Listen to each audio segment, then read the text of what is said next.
Welp, looks like the Jets are going to have a fire sale ahead of the trade deadline. We'll give you the latest. Boy Green Daily starts now.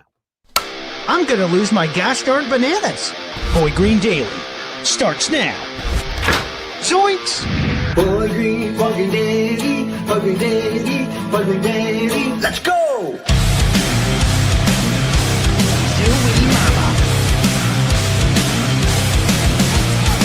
Put your seatbelts on. Get ready for the ride. We're the freaking New York Jets, so we're built for this shit.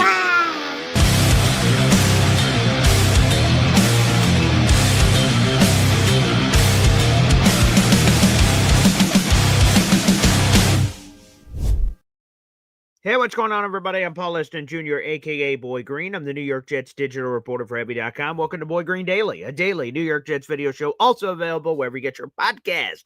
Make sure you guys like the video, hit subscribe as you're coming on in. If you come over to the YouTube description down below, we got the full context and everything on this subject matter. The Jets apparently are expected to be heavy, aggressive sellers, a.k.a. a fire sale at the NFL trade deadline, which, by the way, is coming up on Tuesday, November 4th.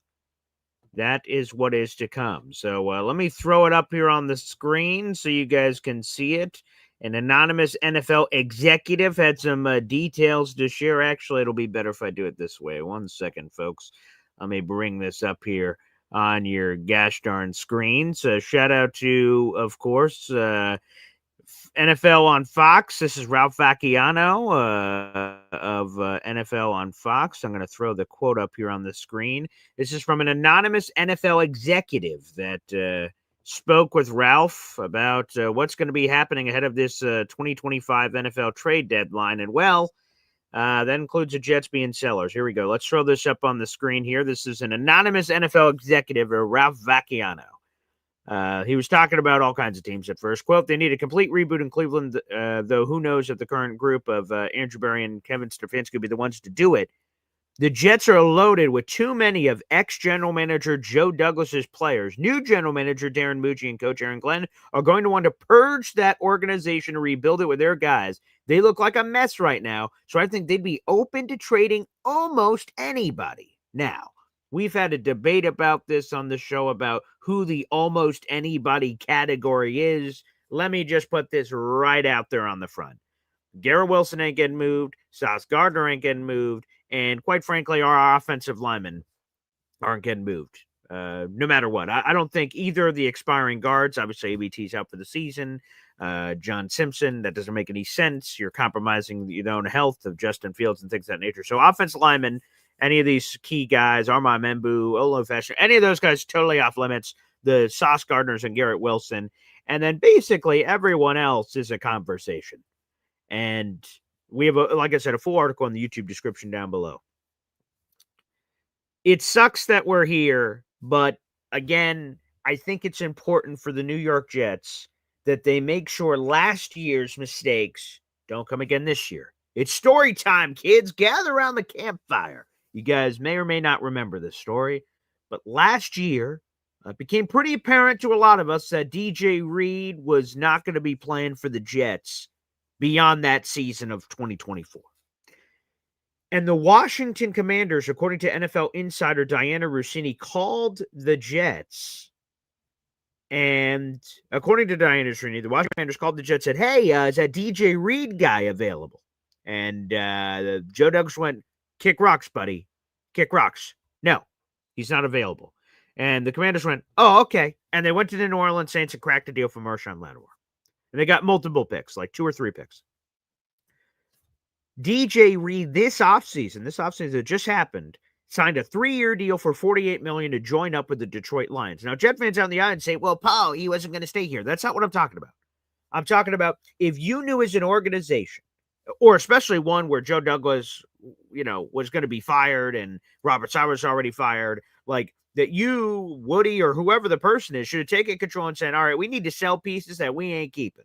And because we don't know who the next people that are going to be in this position are, we need to sell anybody that has legitimate interest that isn't a core foundational piece. And obviously, DJ Reed would have been in that category.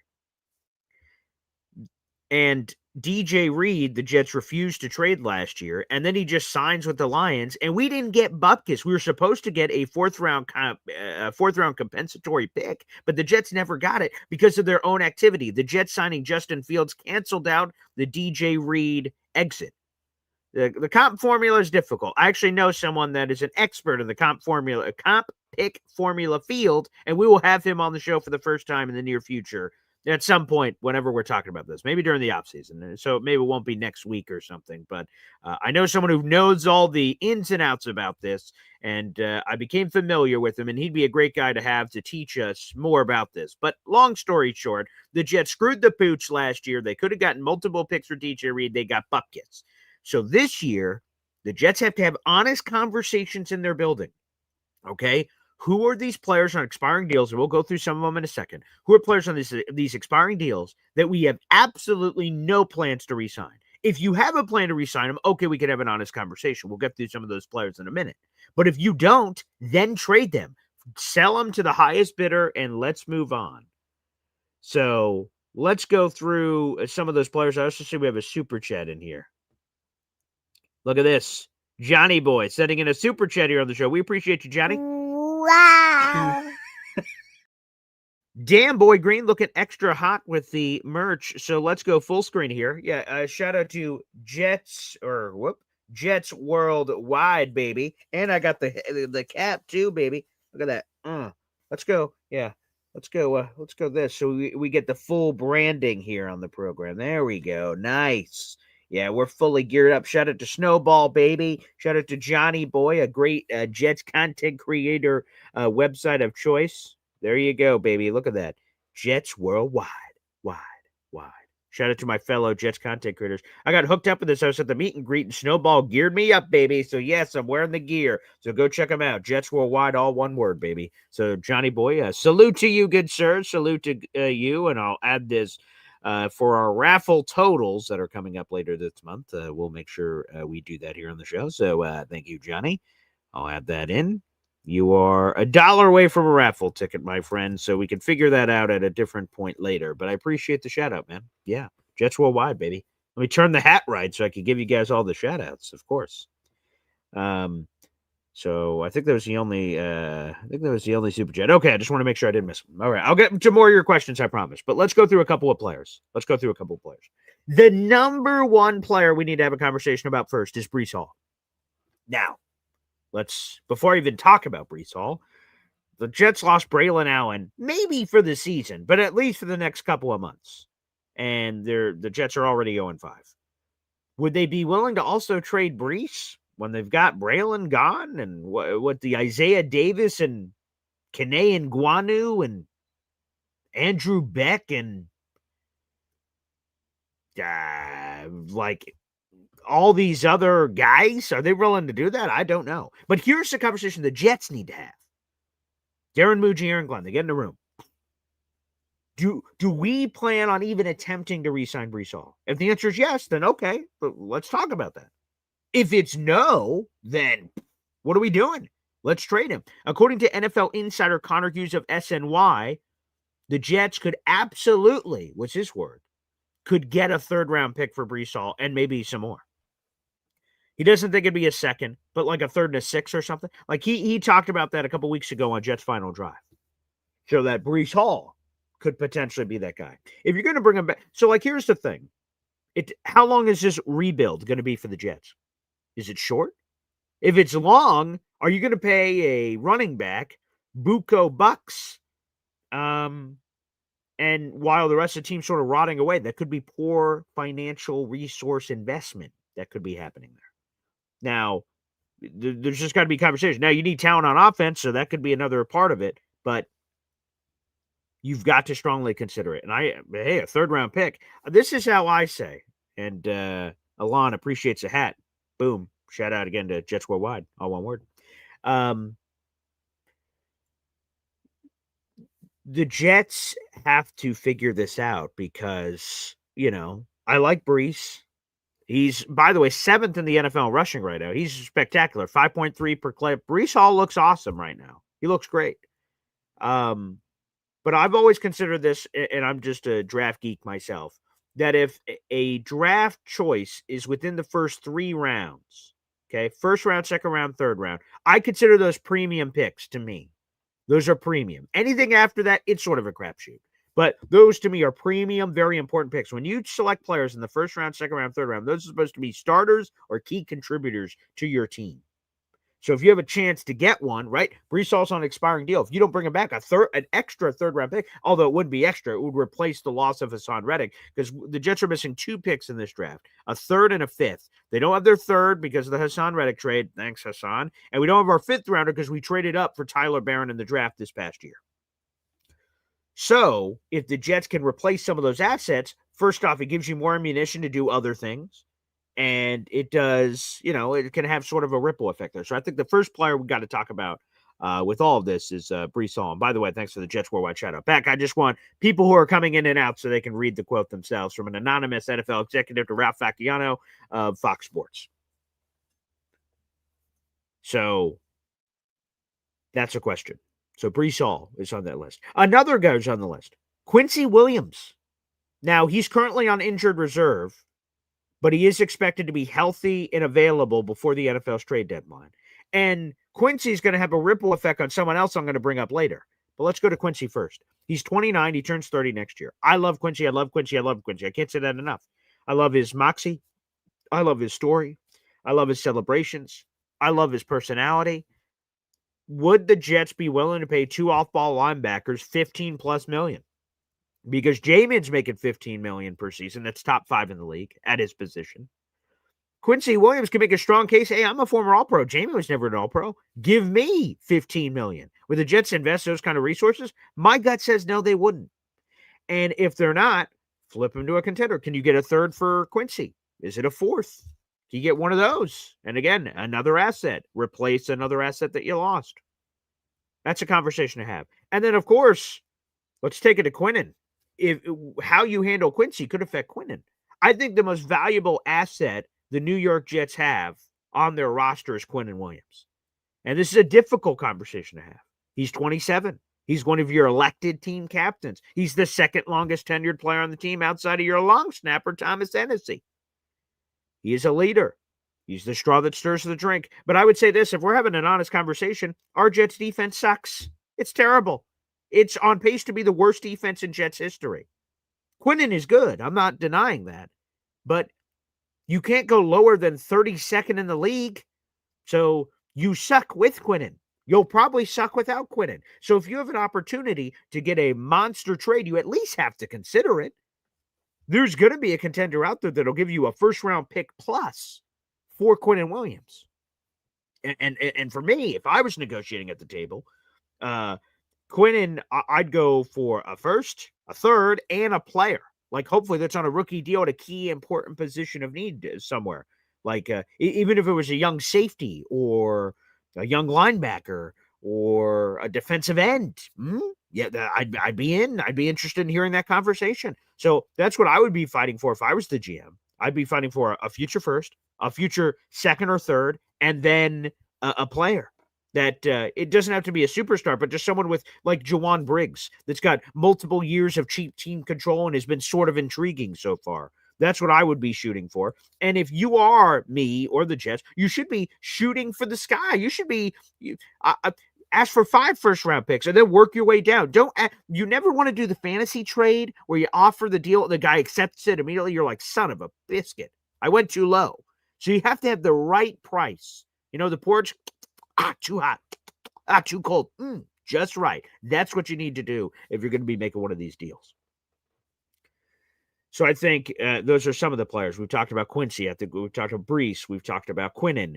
And the other list I'm evaluating are who are free agents to be that have any value whatsoever. Lazard, move on. Andre Cisco has been playing terribly. I imagine he's unavailable. Maybe if someone's interested in some quarterback play, Tyrod Taylor, maybe that's something you evaluate. He's in the last year of his deal.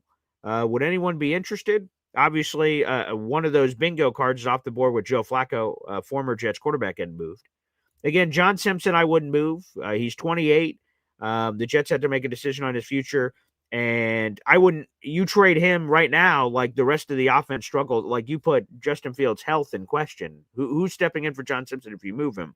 And I don't think the value is going to be there. So trading offensive lineman, I'm just normally not a big fan of for obvious reasons. ABT's out for the year, so we'll punt that conversation. Tony Adams stinks. He's got no value. Josh Reynolds stinks.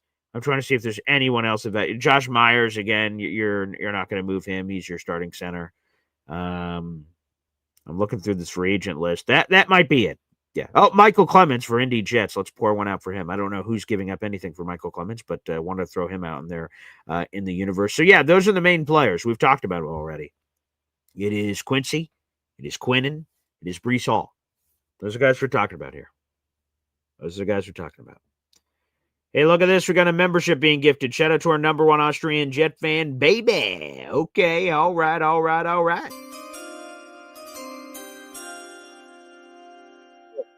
Being gifted to the high heavens. We appreciate that. Again, we'll bring the scrolling ticker back in due time, folks. We're making some technical fixes on that. But that is 18 raffle tickets so far this month for our number one Austrian Jet fan. That membership went to Anderson Simpson.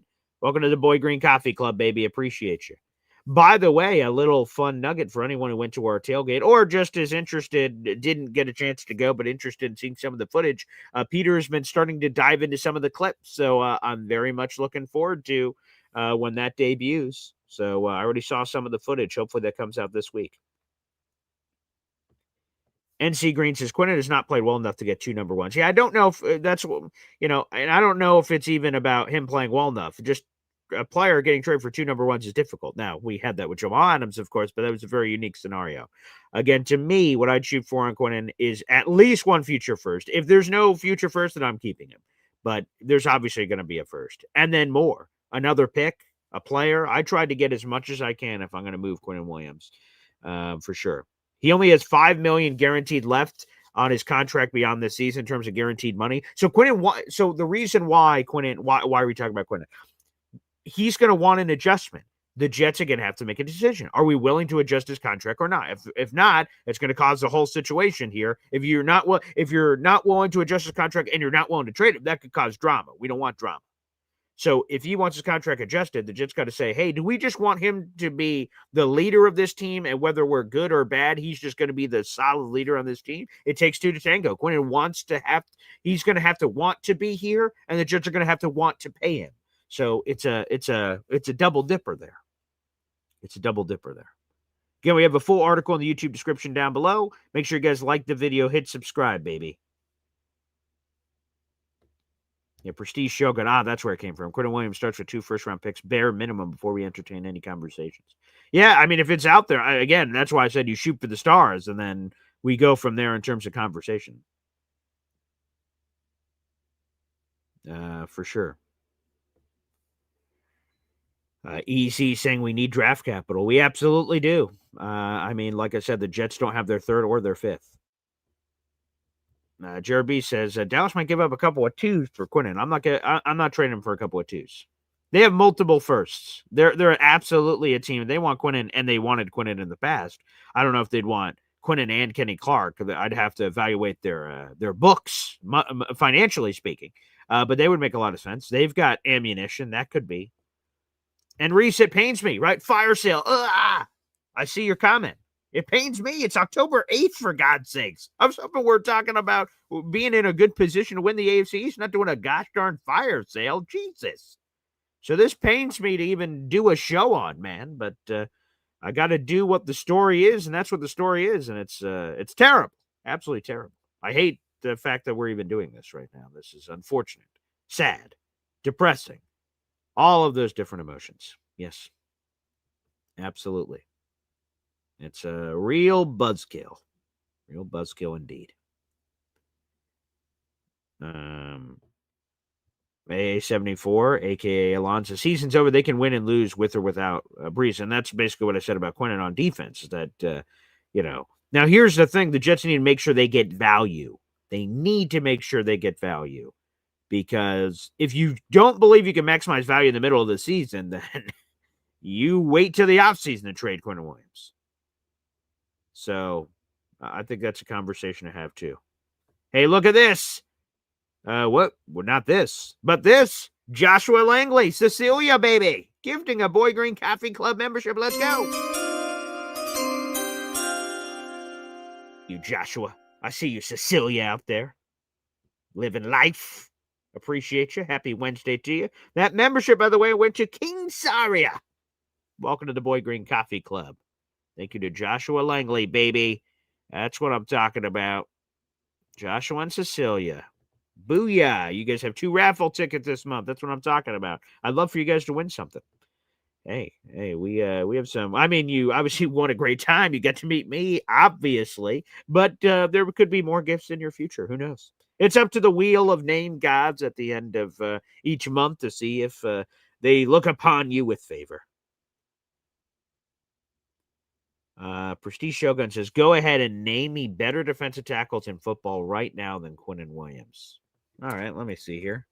Let's take a gander at let's see if we can attempt to do this with better defensive tackles than Quinnen Williams this season. Well, let's see. Let's look at some raw numbers and see who's in this conversation here. Let me see. Who would be above old Quinnen on the list? Shout out to Malik Collins. He's got 3.5 sacks this season. Very nice. I'm not putting him on my list. Jeffrey Simmons is playing really good right now. Shout out to Jeffrey Simmons. Calais Campbell, that old man has been playing terrific so far this season. Big shout out to him. Sexy Dexy. I mean, I haven't watched every Giants game this year. I mean, he's really good. What is the Jeremy Fowler top 10 defensive tackles? Let me pull that up here. That'll be a better sense of this season. So let's see. This is who Jeremy Fowler had above Quinnen Williams. Dexter Lawrence, or Sexy Dexy. Chris Jones, although he was looking a little lazy the other night. Jalen Carter, he had above him. Jeffrey Simmons, he had above him. So he had 4 defensive tackles above him. That was in the annual poll that came out over the summer. She had 4 guys better than him. Jalen Carter's awesome, so we can sort of debate on where Quinnen stands, but I don't think we can debate this. He's a really good defensive tackle, so, I mean, he's really good. He's definitely top 5. M. Villette, yeah, 100% top 5. Top 5, top 5, top 5. 100% top 5. But we can argue about who exactly is where. Like Intel Lon saying Dexter Lawrence is the best DT. That's what ESPN voted on and said as well. So you can make a strong case. You can make a very strong case.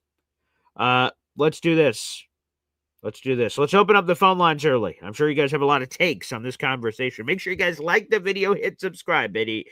Spread the gospel of all things Boy Green Daily here on the program. Let's friggin' go. Let's do a quick Hep timeout. And this one, for those who haven't seen it, at the Boy Green tailgate, and we'll, again, release more pictures and videos and things of that nature on the show. I normally do a Hep timeout that's it's a piece that was done. This one is a little longer, but this is Hep. This clip I'm about to show is Hep live at the tailgate, and 60-plus Jet fans singing the Boy Green Daily theme song. We'll be right back after this. Enjoy. 1, 2, 3. Whoa! Boy Green Daily, Boy Green Daily, Boy Green Daily. Talking Jets football, man. All right. Boy Green Daily, Boy Green Daily, Boy Green Daily. The New York Jets Football Club. Offense, defense, special teams, watch Jets football with Boy Green. Everyone, J-E-T-S, Jets, Jets. Boy Green Daily, Boy Green Daily, Boy Green Daily. Talking Jets football, man. All right. Boy Green Daily, Boy Green Daily, Boy Green Daily.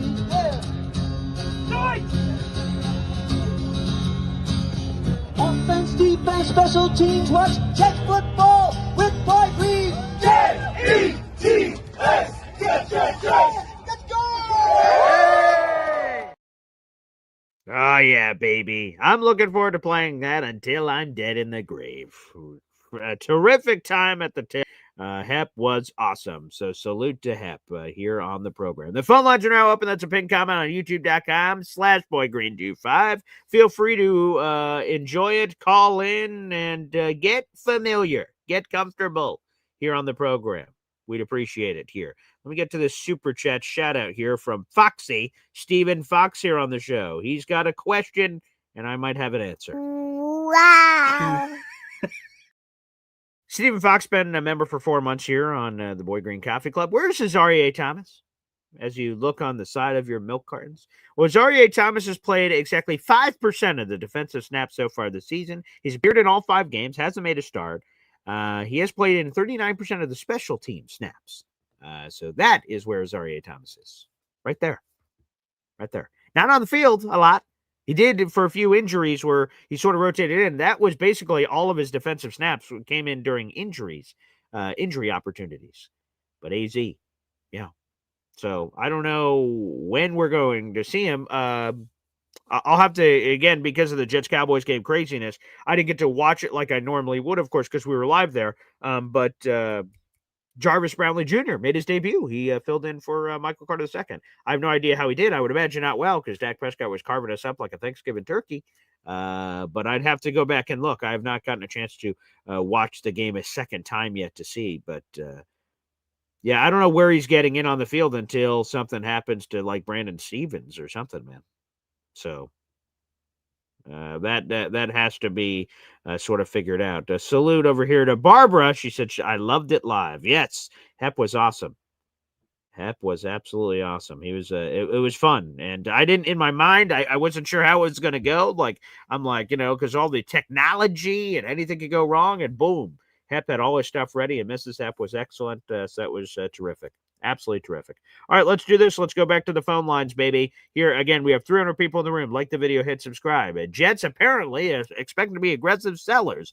A fire sale, if you will. That's more details in the YouTube description down below. We got a full article. It gives you all the details here. Up first, let's go to Indy Jets. Indy? Hey, good morning, BT. Good morning. Yeah, Ed, I don't see this. We're not fire sale. This team is not so bad that you're going to just start getting rid of players. And I use the example. Everybody on other shows, they're talking about how wonderful the Patriots did over the weekend. Oh, right? yeah. Salute. Salute. But you know what? What they don't talk about is it was the Buffalo game played a New York Jets game. They had 3 turnovers and 11 penalties. That's the one time a year. This team gets rid of the turnover battle. Where we're constantly turning over, and you start getting a turnover or two, it's a completely different team. I mean, that's how the Buffalo team lost. New England did beat Buffalo. Josh Allen's 2 turnovers, the wide receiver with a turnover. New England got 10 points off of turnovers, and they got beat by 3. Okay, if the Jets just fix those things, if you can eliminate some turnovers, eliminate a few penalties, and get a turnover or 2, Jets are winning games. That team is there. The Jets are winning games, but you're not going to win games when you're losing the turnover battle, when you're committing these penalties. So if they just fix a few things, but this fire sale just says that the coach, who I don't believe has given up on any of these players yet. Mm-hmm. I think he's still trying to fix the absolute disaster that was left to him.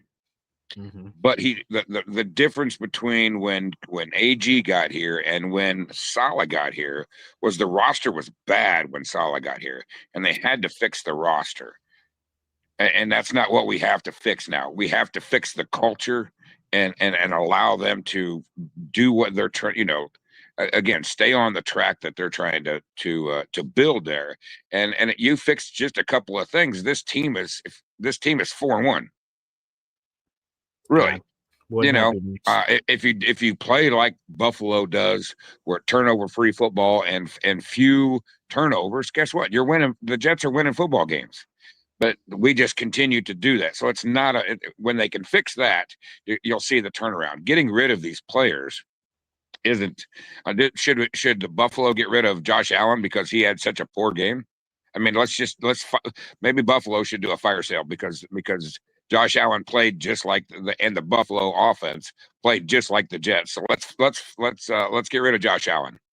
That makes no sense. That does not make any sense. No.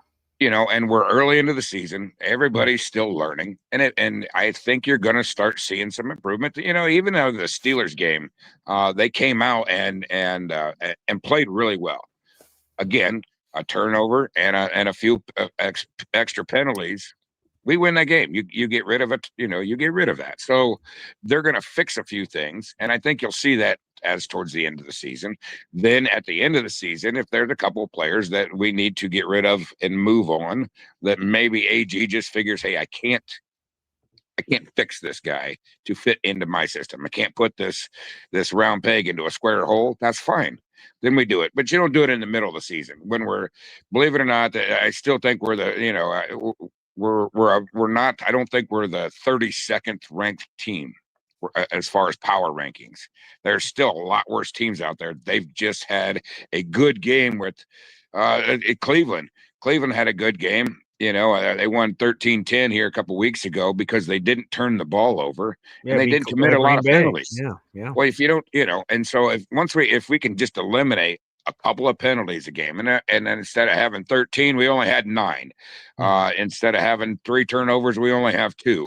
We've been in games, so we're lost a few games by a last-second field goal.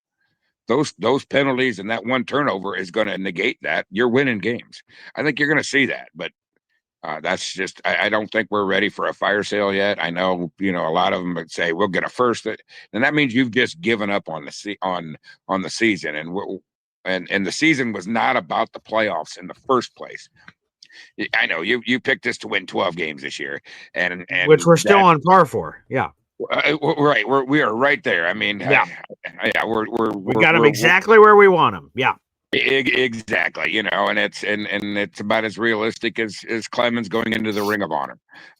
There's that.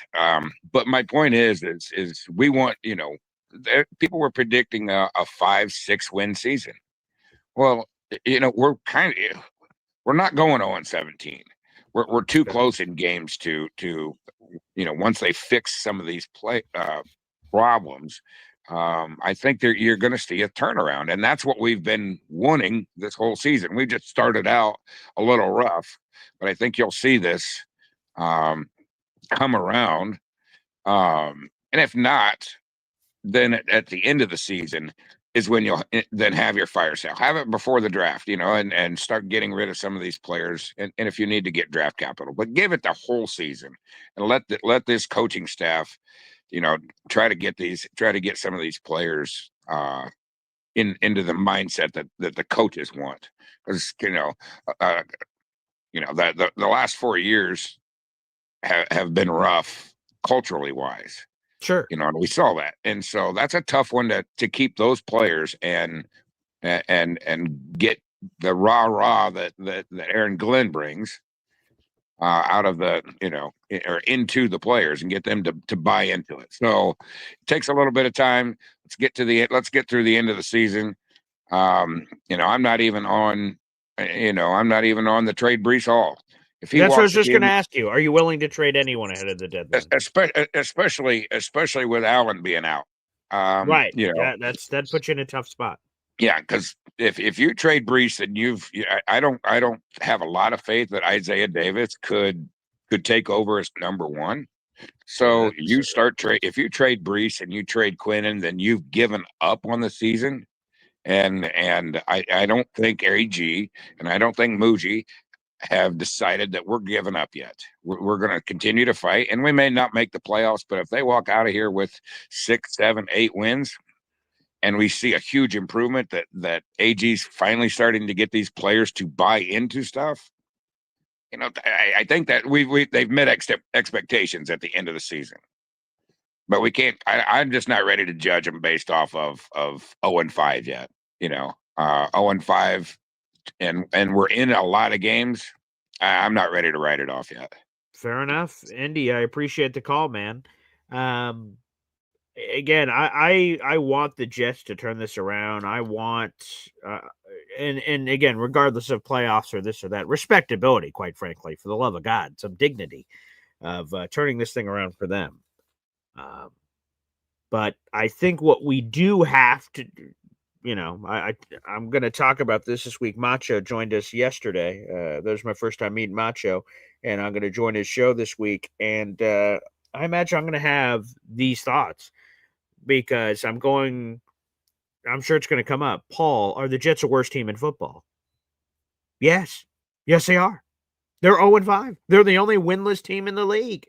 Could I argue that if this play in the Pittsburgh game and in the Tampa Bay game, but the Dolphins game, if I can't just go, I can't keep doing it. I can't keep going. If there's no asterisk record that is there. You are what your record says you are. That's what Bill Parcells said. Very profound. The Jets are 0-5. They haven't won a game. No, every other team in football has at least won one game. The Jets are not among that group. So until they start doing those things, I can't just project that, right? They're not the worst team. This team's the worst. This team's worse. No. We're the worst. We're the worst. I feel like it's that Seinfeld scene. I'm better than him. You're not. You're worse. You're much, much worse. We might even have to put that out as a YouTube short. Like, right? That we all think we're better, but we're not. We need to prove we're better. And so far, the Jets haven't. All right, let's get some super chats and other conversations happening here on the show. Mr. Chill 211 King, let's get to you. Wow. Thank you for the super chat, pal. You got one raffle ticket, and you're $1 away from another raffle ticket at any point during here the month of October. We're losing because of self-inflicted wounds, not because we have a horrible roster. This whole fire sale seems like it's a ploy to get our roster. Well, I would say this. Right? So the source of this, and for those who are just joining us, for 300 plus people in the room, like the video, hit subscribe. We have 330 people watching this show. 100 plus of those are watching on our YouTube channel, youtube.com/BoydGreen25, which we appreciate. Thank you very much. We only have 33 likes, but 100 of you are watching on YouTube. So guys, hit that like button. That's a free way to contribute to the show and help get this Jet show in front of others. So please make sure that you do that. We are losing because of self-inflicted wounds. I don't think that the roster is awful. I think there is talent, but the talent has to step up. They have to do something.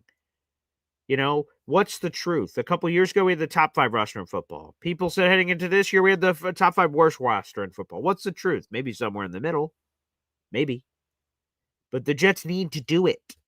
They do have self-inflicted wounds, but how did they fix it? What do they go through?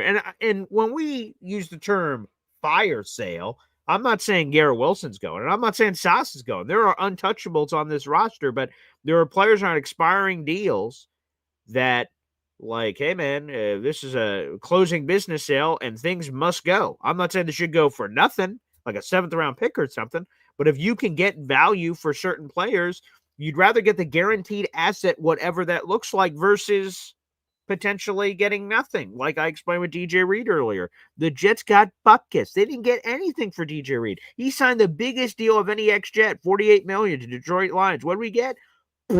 Nothing. Zip and pip. Not a 7th-round pick. Absolutely zero. So, Mr. Chill, I don't want them to be stripping the copper off this house and burning it to the ground. But they got to have some honest conversations, man, about this team. And Aaron Glenn's got to look at this team and say, who do I want to go to war with? There's a Key and Peele sketch. Do you want to go to war, Balake? Okay. Who wants to go to war? Because you need to pick the guys on this roster that you think are the right kind of guys that you want right next to you, arm in arm, as we go into battle. And the Jets, Darren Muji and Aaron Glenn, got to determine if those right guys are on the team, man. Let's go to Philium, FFL98. Wow. A member for 15 months on the channel. Appreciate it. He says, I think Alon might have a different take than Indy. That is very possible. Bless myself. That's very possible. And I imagine it's quite different. But hey, that's what the show's all about. Different opinions, different takes. I'm all about it.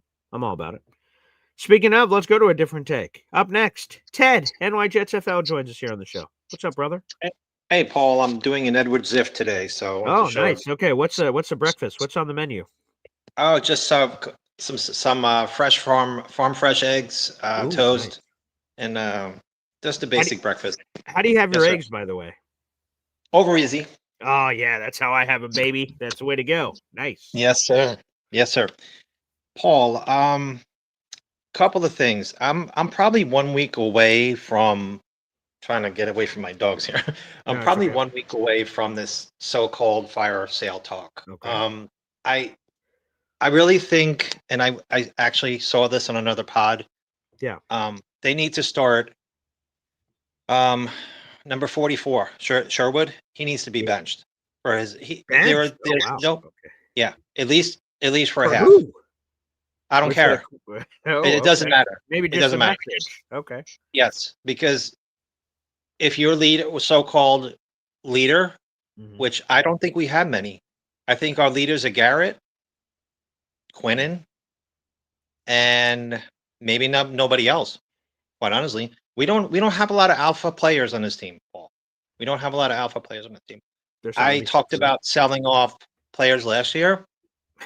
I probably would have been right about Sauce, but I was be horrendously wrong about Garrett. And we're wasting Garrett Wilson's career. We're wasting his career, and potentially he's a Hall of Fame type caliber player with the right quarterback. I mean, For sure. seriously, he's a 1,500-yard receiver, Yeah. maybe more.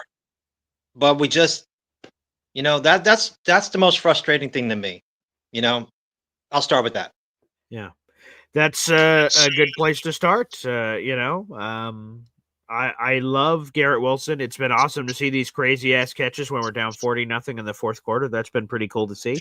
I'd That's rather fun. it be when there's some competitive action happening, for certain. Sauce, again, the first 2 years can't be Fugazi. The all pro stuff where he was looking like this crazy man. Aaron Glenn, if he can't unlock that, no one on the planet can unlock that. Or because like AG is a former corner, he's a well-respected defensive mind. How can he not get it out of Sauce eventually? I don't know what's going on. I don't know if there's a competitiveness here between AG's philosophies and Steve Wilkes, and then Sauce Gardner is the divorcee child in the middle that's like, I don't know what I'm supposed to do right now. I'm not sure which side to pick, but it is just everyone looks confused. Everyone doesn't look like they know what they're doing on defense, and that's the part that I assume was going to be good. I'm like, well, that part will sort of figure itself out. Now, offense, boy, we're going to need all hands on deck, but defense, all right, they should be respectable. I didn't think they were going to be the number one defense in the league. I didn't think they'd be 32nd, but I thought it'd be somewhere in the middle. And it's been awful so far. So that's probably been the most disconcerting part about the season so far. Absolutely. And I just, it's hard to put a number on, like, percentages on who's the really fault it is. Yeah, right. But I mean, these players have been playing football since they've been 8 years old. I mean, if they're told not to fair catch a ball at the 2-yard line or what the rules are, they know the rules. You can't blame the coaches for that. How many times can you repeat to Michael Clemens, who is a horrendous football player, not to overrun the play? Right. We don't have the talent. I mean, I can blame the coaches only so much. I really can. After that, it's effort, and once we get punched in the mouth, we sulk. You could see Breece Hall on the sideline. He's a sulker, right? To me, he's not a number one. He needs to change the scenery. That's the first guy he needs to change the scenery desperately, because he just folds. You could just see his body language, unfortunately. Which is disappointing because, obviously we can all see the talent. He's 7th in the league in rushing, but there is something there where the Jets, again, they need to they can't have these conversations 2 months from now. They have to have it right now. Are we going to re-sign Breece? Do we have any desire to re-sign Breece? I'm sure his agent has informed the Jets of how much money he'd be looking for. And are the Jets anywhere? Are you close? If you're here and they're here, is it here? Like, all of these answers that we don't know should drive the Jets' decision-making leading to the deadline. And it is true, someone brought it up. There might have been Indy. I think it was the only other call so far, is that Isaiah Davis, is he ready to be the RB1? I got no friggin' clue. But, if you could get a legitimate piece for Breece, you have to at least think about it. Absolutely. Well, I'm gonna go on that. It's been such. I loved watching the highlights and the call-ins the other day from your meetup. So it was awesome. I can only imagine how that was. Unfortunately, the game wasn't quite what it was.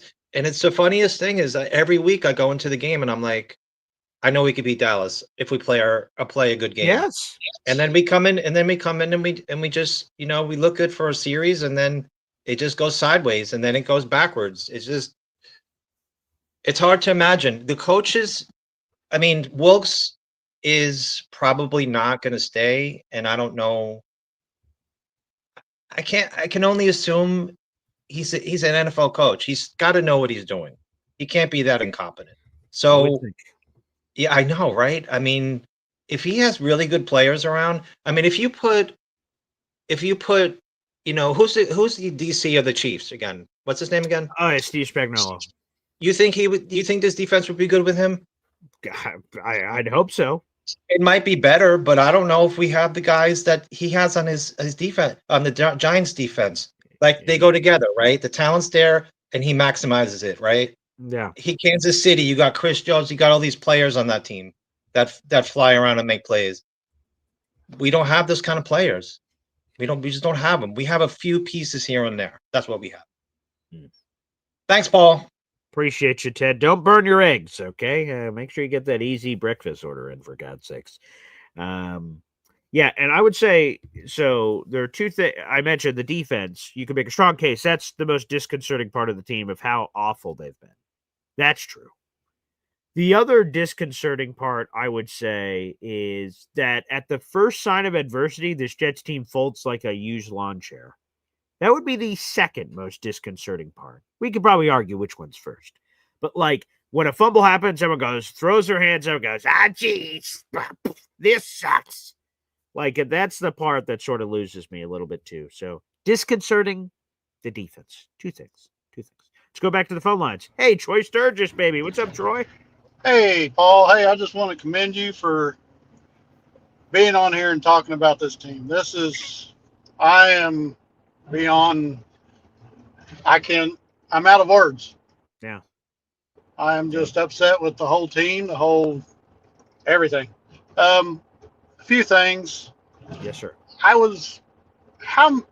much is Salah's defense that he ran whenever he made Sherwood look like an all-pro, and now Aaron Glenn can't seem to find that with any of our defensive players, even Sauce that is an all-pro, and Quinnen. What do you got there? Yeah, and here's the thing that, like, you're right. Jamian looked all-world last year. He was top 5 in tackles. And not only are we not there, like, okay, he's not playing at an all-pro level. He's not even playing at a competent level. Like, we have swung from A to Z so violently, so harshly that, again, I told you guys the other day that I had several big-time people tell me, oh, boy, the USC NFL is drooling to get their hands on Jamian Sherwood if you guys let him go. And I'm like, oh, hot damn, Jets got to keep him young, and we developed him, homegrown, developed him from this position. He's been playing like trash. Now, I'm not ready to give up on Jamian, and Ted was saying you bench him. There's no one to bench him for with all their injuries. The linebacker 2 and 3 and Quincy Williams and Marcelino McCurry Ball both on IR, so, like, who's going to play? Who's that guy? I don't even remember his name. Some random guy we grabbed for the Patriots. I don't even remember what his name is. Mark Robinson, maybe? Yeah. Michael Walker's another guy we signed, so I don't know. Maybe they throw one of those random guys in, but I think you have to, there's certain ones that you can send a message, you just bench them, but I don't know if Jamian's it because of your injury situation. So I just want him to wake up. And a lot of players on defense had all of a sudden Salah had them playing here, and then the Jets have them playing them here. Hey, Robert Saleh's brother took a shot at the Jets saying, hey, man, you fired a guy and it was here, and look at your defense. It sucks. And, hey, he can take all the shots he wants. We stink right now. So there's nothing I could say. Yeah, at some point you'd think that maybe Aaron Glenn takes a small page out of the Saleh playbook to try to get some resemblance of a decent defense. Yeah, that'd be nice. I mean, but nice. His ego is not probably going to let him do that. Probably not. He's going to have to. They're all going to have to figure it out. There again. I don't know if it's a players only meeting. I don't know what it's going to require for these guys to step up. Because if I was in that room, I'd be like, guys, we're way more talented than this. What are we doing? We need to figure this out. Let's hammer it out right now in this room and figure out what we need to do to flip the switch. And also, with Sauce, right now he is not a cover corner. He might as well just stay on one side of the field. I don't believe he's that type of corner. Yeah, I mean, he hasn't shown to be right now. Maybe, to your point, simplifying it would do him better service instead of traveling with the number one wide receiver, just staying on one side and trying to get back to what he was. Maybe there's something to be said for that. There could be. Because I think Saleh only had him travel a couple of times whenever he was under Saleh. Yeah, very situational. The first game Sauce ever played was my daughter's first game she ever saw was Jets Ravens, and Sauce was on Mark Andrews as a tight end, and they got really creative. And so they did that before. But no, for the most part, he did not travel. All right, Paul. Hey, good to talk to you. I got to get off here. No, that's all right. Appreciate you, Troy. Thanks for calling in when you can. Appreciate you. Thank you very much. Couple of shout-outs here. I see we're getting some notes and quotes. Sean Sharp says, Boy Green, or Paul Green, Boy Paul, Boy George. I don't know what the hell's going on over here. You really trust Muji to turn a 5th to 6th into a good player? Well, he's done it with Jawan Briggs, was able to trade him for a veteran, but an actual day 3 pick, I don't know. I have to give him much more of a sample size than 5 months ago or whatever it was when he drafted his guys. I'm not sure. Joe Douglas had Jamian, which was a day 3 pick. He had Michael Carter II, who's looking not as great now. But, yeah, he was able to do some damage. I want to give a bigger sample size to Muji before I can judge him potentially on any of that. Shout out to, we got Ryan McCarthy in the chat. Good morning, Jet fans and NY Jet fans only. Yes. We need more of that love out there in the universe for sure. All right, back to the phone lines, baby. We got the Hepster. What's up, Hep? Hey, Paul. Hey, fellas. I'm concerned about our defensive coordinator and our offensive coordinator, but more our defensive coordinator. A good coach, remember we spoke about this, is a good statistician, Yes. good chess man, also a good poker player. Mm-hmm. When you zig, he zags, Yeah. And then there's someone who's motivates and teaches. I think this guy is failing on all three of those points. And I see the game plan. And look, if you're dealt these certain types of players, if you're dealt small, fast guys, you don't take those fast guys and say, "Well, I'm going to play smash mouth football with those guys." You take the cards you're dealt and you play the best hand you can.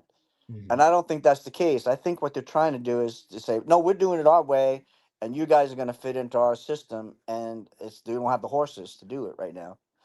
Yeah, and again, to your point, good coaches are supposed to adapt to the talent they have and then say it's not just square peg, round hole. Hey, you better find a way to turn it into a square, buddy, because that's the hole that's here. Yeah. No, good coaches are supposed to adapt to the talent that's around them 100%.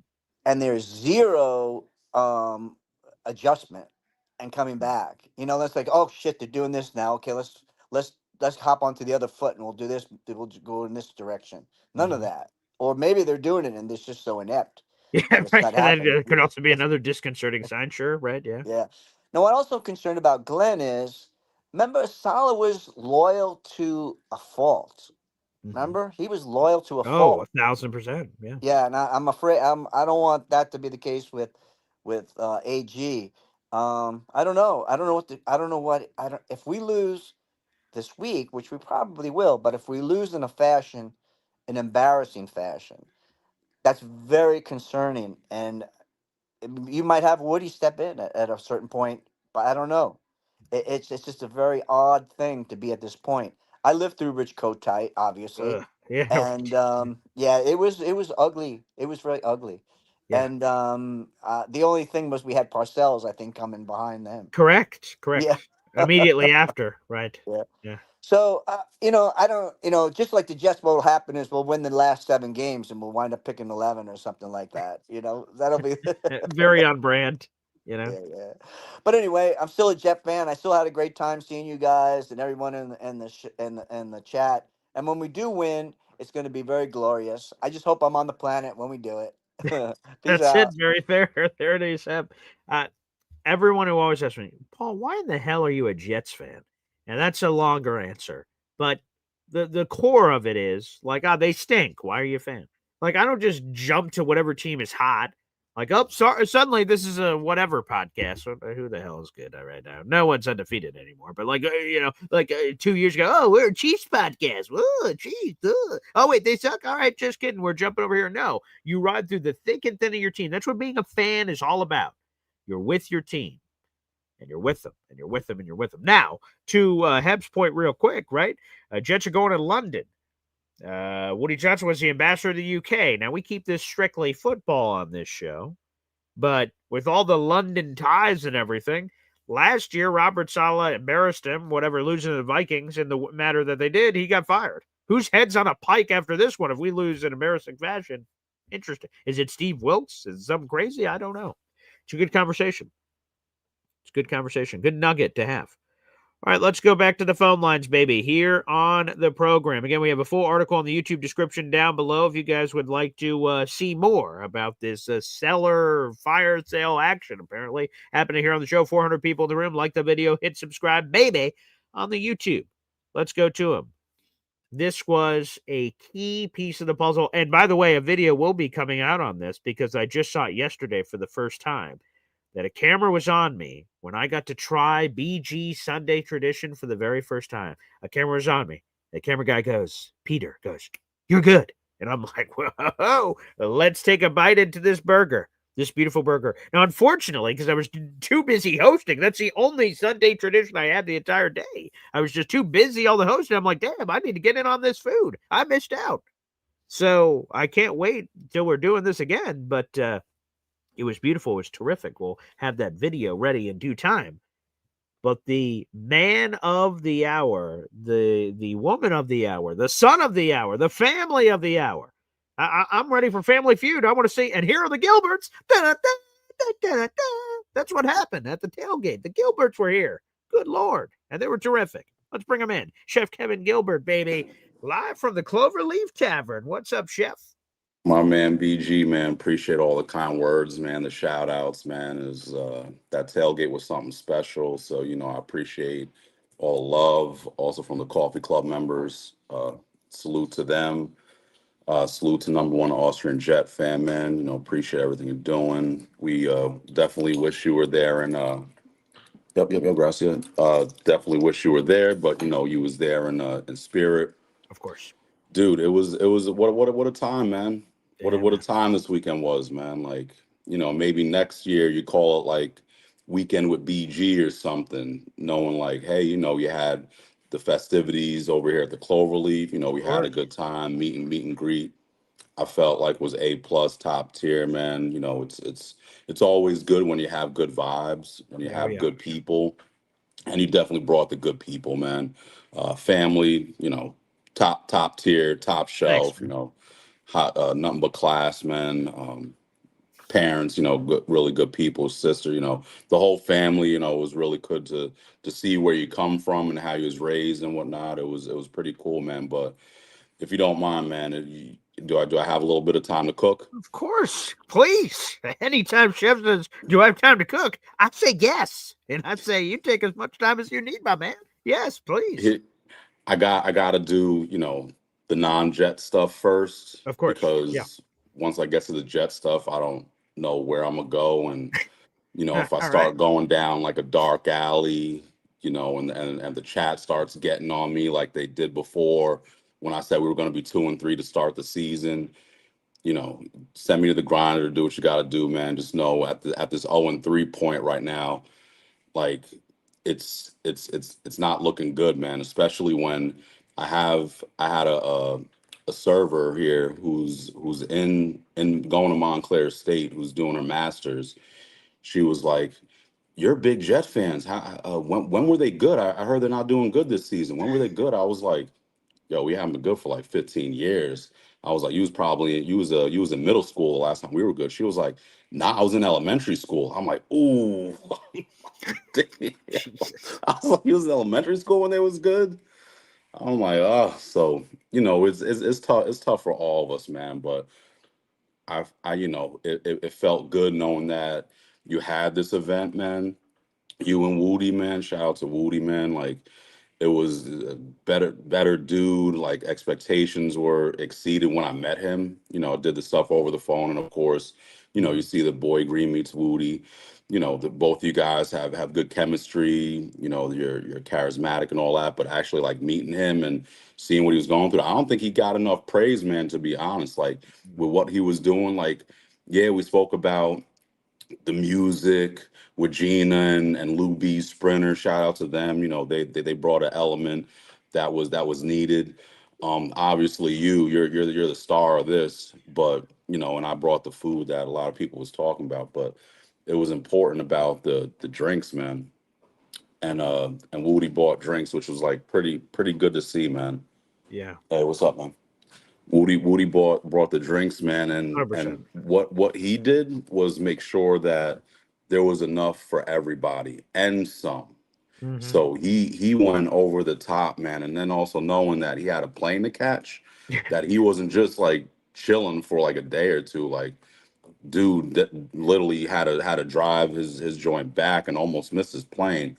Mhm. So with all that extra stuff that he had, man, he was just giving the stuff away. Like, yo, salute to Woody, man. Like, you know, it's hard to find good people, and he's definitely one of them.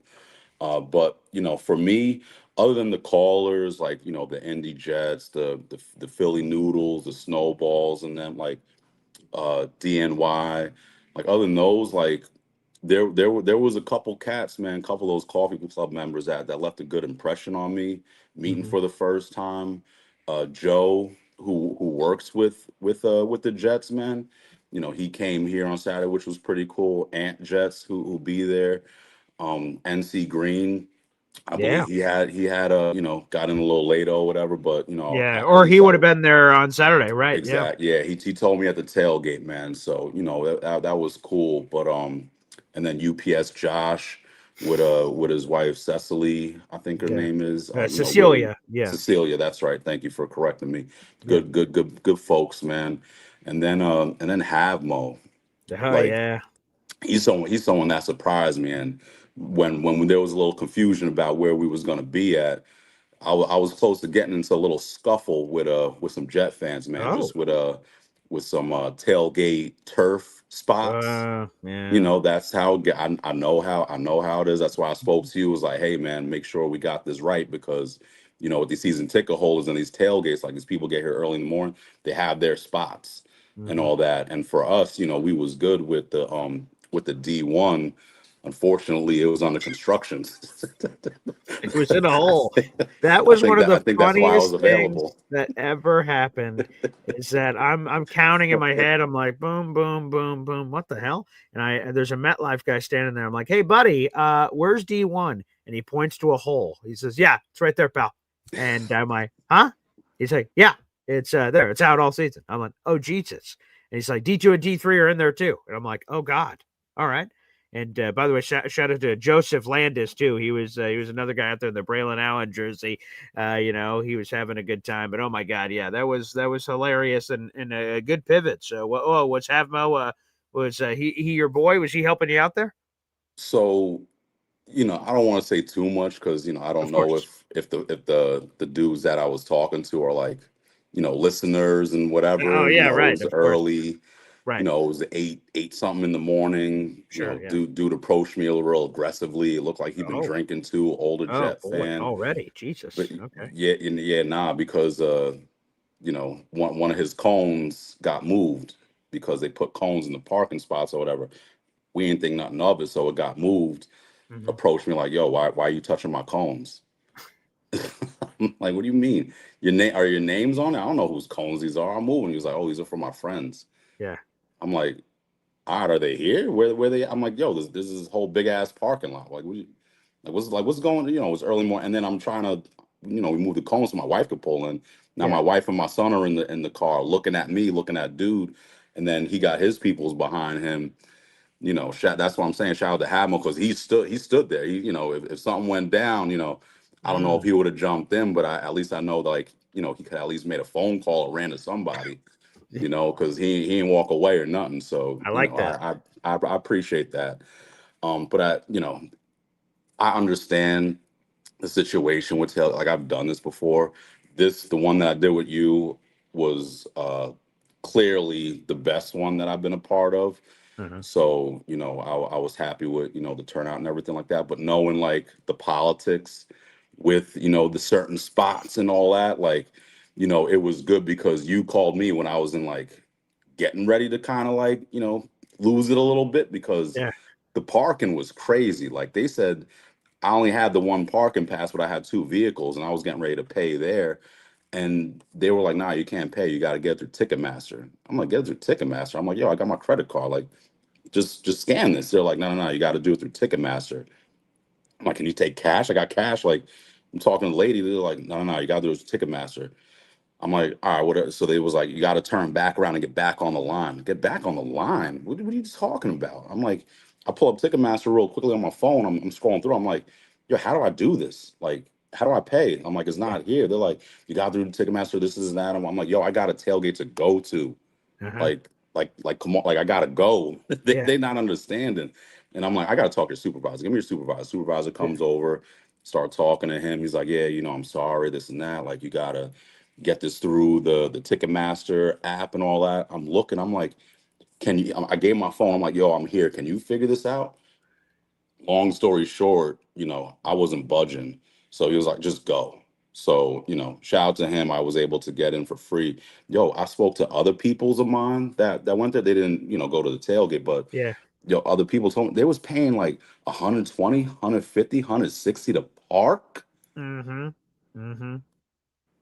Messed up. Yo, coffee club members, man, y'all gotta understand this. 120 to 160 to park.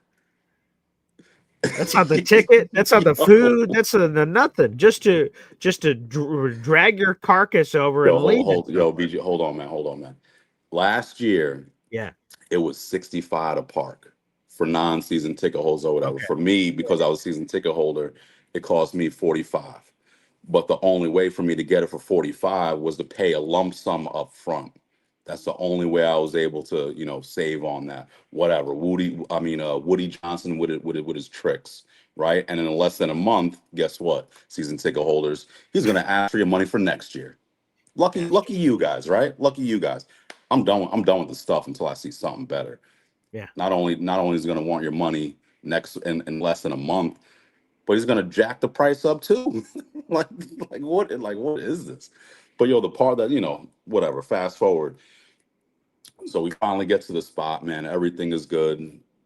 We're setting up, man. My wife, my son, everybody's doing the thing. Your pops, moms, everybody's, getting the whole situation right. We're getting the things going, man. Right. Lou B pulls up. We're like, okay, all right, now we're starting to feel a little bit. Woody pulls out the cornhole and the drinks and all that. I got the bacon on the grill going. Like, yo, it was a vibe, man, early in the morning, man. And it was cool, man. And Hep, man, he's one of the stars of the show, man. Oh yeah. And Mrs. Hep, what a sweetheart, man. She was so nice. Came up to my wife and I saying a whole bunch of good stuff, man. Shout out to you, Miss Hep. Like, it was such a pleasure and an honor meeting you, knowing like the man himself, Hep, like, he's a legend. I've already told you how many times he's a legend in my eyes, man. Like, that was cool. Bradshaw, man, can't forget about him, man. Bringing the good vibes and all that with his wife too, with them traveling up. So, the table was there, everything was set up, the food, I told you the time that I was going to have it ready. I think it came out 5 minutes after, but, everybody was still cool with like mingling and all that. So once we got the food going, kept cooking, vibes going, drinks going, Nate shows up with his boys, man. They started doing these tequila sunrises and all that. I'm like, oh, okay, we got some experienced mixologists here. I'm like, all right, let's go, man. Let's go. Yeah. I'm still in work mode because I don't want to start doing a little too much, and now suddenly the good vibes and the great positive momentum going forward is starting to slip a little bit. Yeah. I wish I could say about the Jets, like, hey, we started off good and this and that or whatever. Just towards the end, we just lost it. Yeah. We'll get to that. But like, yo, man, it was something, man. So, I appreciate you again reaching out and, linking this up because I had a hell of a time, man. Obviously the night before was good too. You know what? Night before, I don't know if Philly Noodles is in the chat or whatever, He but is. He is. he Which, by he the he gave way, me, yeah, oh go wait, here ahead. it is. Here's a super chat from Philly Noodles. Let's send that through. Wow. Philly Noodles $2 super chat. Let's see that souvenir, chef. There it is. Let's go full screen here. There he is. Yeah. Noodles, you SOB, sir. Yeah. In case you guys Danny missed it. Jones. Yeah, there it is. Old Danny Diamonds over there. Old Daniel Jones, Philly Noodles. He But wait, yeah. but Oh, wait, there's more. oh This boy. guy, this guy Philly. I mean, he was like, yeah, there's something behind there too. What the hell? Look at that Unbelievable, long this guy. giraffe neck bastard from the Colts. Look at that. Unbelievable. I don't know. I can't like how some people like Marino and Josh Allen, Yeah. Philly Noodles. He's a Daniel Jones guy. So Blessed be he. I don't know. I still haven't found a spot, but it's currently right here at my desk. Okay. So right now it's at the desk. Well, we'll figure it out. Okay. So thank you for your curiosity. Mhm. There you go, Philly Noodles. And by the way, another super chat coming in. This one from NC Green. Chef Kev appreciation post, baby. Wow. I My agreed. guy, man, my guy. Yeah. Nah, it was cool, man, and it was also like different too because it happens from time to time. Also with Jake's show too, where some of those people come up to me and was like, "Oh, Chef Kev, yada yada," and then other people like, "Oh, you're Chef Kev," and they start like talking to me and they're like, "Oh yeah, I hear it in your voice," and I'm like, "Huh?" Like it's been happening now for a little bit where it's like, "Oh, okay, that's right," because there's listeners where they just listen to it like without any visuals. Mm-hmm. So there's a whole other group of cats where it's like they're plugged in, but they're not watching it. They're just kind of listening and doing what they got to do or whatever. So it was awesome, man, meeting everybody. And then once it was even time to wrap it up, still cool. Walking into the stadium, Mm-hmm. I'm looking around. I'm like, damn, there's a lot of Cowboys jerseys, man. I'm like, I knew there was gonna be a lot, but I was like, I didn't know it was gonna be like this. And then walking into the gate, it's a little bit of a line. We just got in right before the kickoff when we got through. We got Yes, into right. our seats probably like a minute or two after. Mm-hmm. But yo, I'm looking around. I'm like, yo, there's a lot of Cowboy fans here. I'm like, I ain't expected. This ain't look good. Like if you would just take the Cowboy fans out of the stadium and Mm-hmm. left just the Jets fans there, and then the rest of the seats, yo, it would have been a fucking ghost town, dude. It would have been a go. It really No. didn't look good. No. And I'm looking at tickets to previous like games coming up or whatever. The Yeah. tickets are going down, man. Again, Ooh. yo, like lower levels, you can get them under $100. I'm like, What? this is my Oh man. God. I'll send you screenshots. I've been looking, just curiosity, because Oh boy. I'm still sick in the head where I'm still like considering giving these guys more of my money, man. Like Yeah. Right. I'm just sick like that, man. So Yeah. it's like I'm looking, I'm like, yo, for the Carolina game, $100, 25 rows back for the lower level. Dude, at the beginning of the season, I was looking, yeah, there was like 300, this and that, like understood at the beginning of the season. But now because of this, like people are just basically almost giving the stuff away. Now the parking costs more than the tickets. Who would have thought, man? What in the world? And how they're gouging like with the parking. Yeah. It's insane, man. I It's don't sick. get it. Like, what are they doing for us? Like the play on the field, man. I get you could only control what you can control, but Of course. everything else, like how you're being taken care of and all this other stuff, like, dude, y'all can control that. And they're not like with the part, yo, it's more than double from last year, dude. Yeah. Philly I've said he never paid seen. $100 something for his parking ticket. I feel awful. That's terrible. Yeah. Yo, this stuff ain't cap, man. Like this is our reality. Mm-hmm. Like it's almost at a point where like, yo, I'm thinking like the government need to come in, man, and do For sure. something. Like it to a point where they just got to step in and be like, yo, we gotta help this out because it's leading to a bunch of mental health issues and upset wives and kids are getting yelled at by their fathers. Like it's something where it's like, yo, I've thought about this. I've been down some dark roads, man, where it's like, what happens if somebody just steps in and just dissolves the team? Just says, you know Right. what, the Jets are just so awful. We're just gonna get rid of. We're just gonna, there's no more Jets. And Mhm. then us as Jet fans, we're like free agent Jet fans, where now we have the choice to just go to another team or something else. Like that's the stupid sick stuff that I think about, where it's like, why can't we just have a winning team? And then it's like the fire the Glenn talks and all that. Like we can't say fire. Like no one in their right mind can really say, hey, we're gonna do better if we fire Glenn. Because then what you want, Wilkes? Come on. He will be. I'm telling you, it ain't Tanner. Tanner was what, a tight ends coach last year or something Yeah, like that. right. Yeah, It yeah. ain't gonna be him. Wilkes has the most experience, and you're already For seeing what sure. he's doing. Yeah. And so there's guys, come on, please, man. There ain't none of that. We could all be upset and disgruntled, and everybody has their right to feel how they want to feel. But just know, like Glenn ain't firing. Glenn ain't getting fired because of that option. And then Wilkes ain't getting fired because of what Glenn's been saying.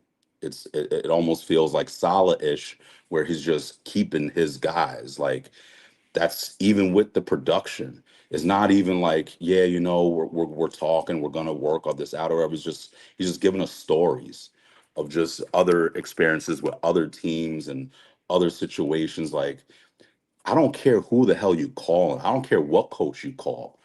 I don't care if Lombardi comes out of whatever and you start having some crazy out of body experience with him. I don't give a damn who you talk to. Who you need to talk to is the damn players, man.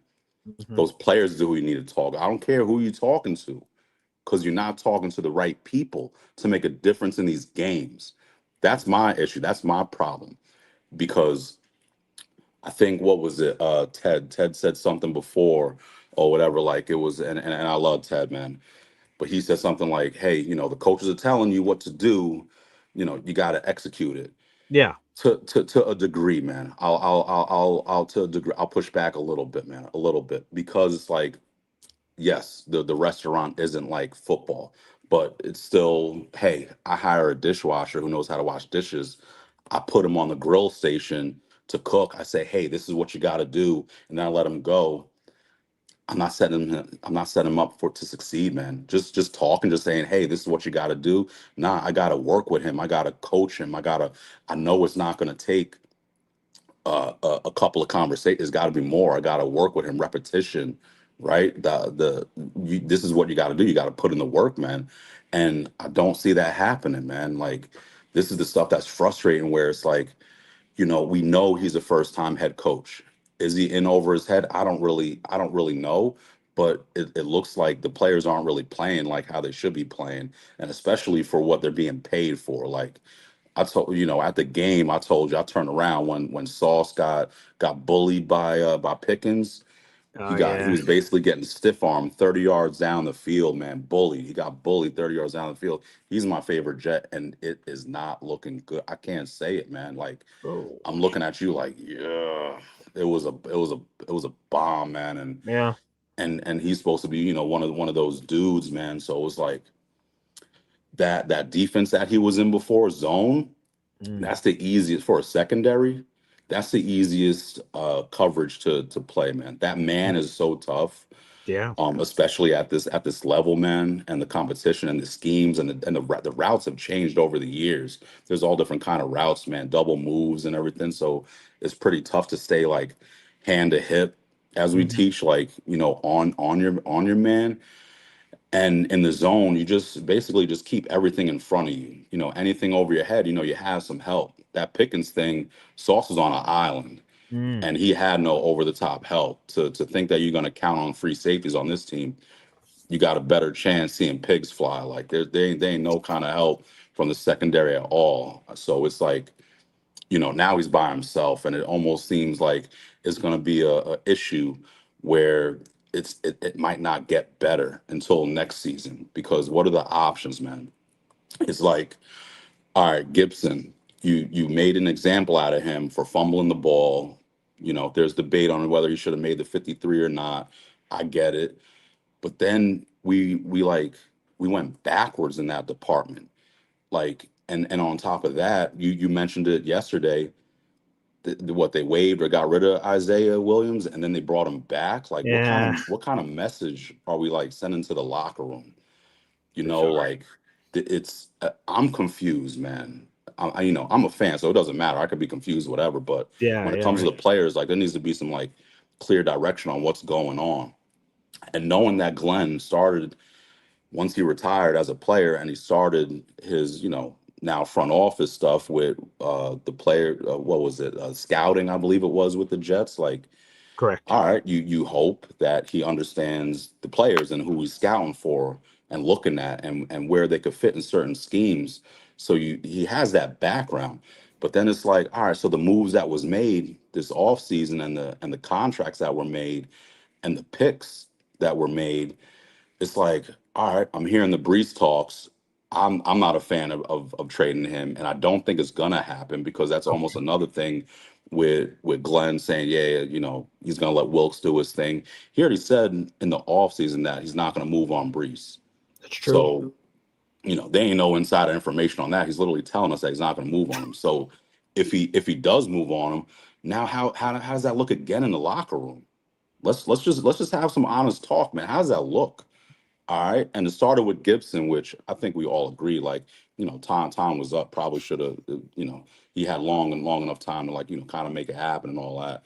You Yeah. know, like him, love him as a person and all that. But with the Jets, it just, you know, it didn't work out. It was time to really move on. And, you know, now these other things with Clemens still out there, and we're seeing, you know, Sherwood not doing his thing. Like, and we wanted that coach to hold these players accountable, to get at them and yell at them, rather than with, you know, Salah only, you know, getting excited when things were good and not really, you know, getting things going when things were bad. And that's what Glenn said in his press conference, man. He was like, yeah, when Brees fumbled it, it kind of, you know, took the air out of the sails and all that. And, you know, we got to figure out how to get it back. Like, no, dude, we still had time, man. Like a fumble, all right, I get it. Like we still had time. There shouldn't have just been a collapse.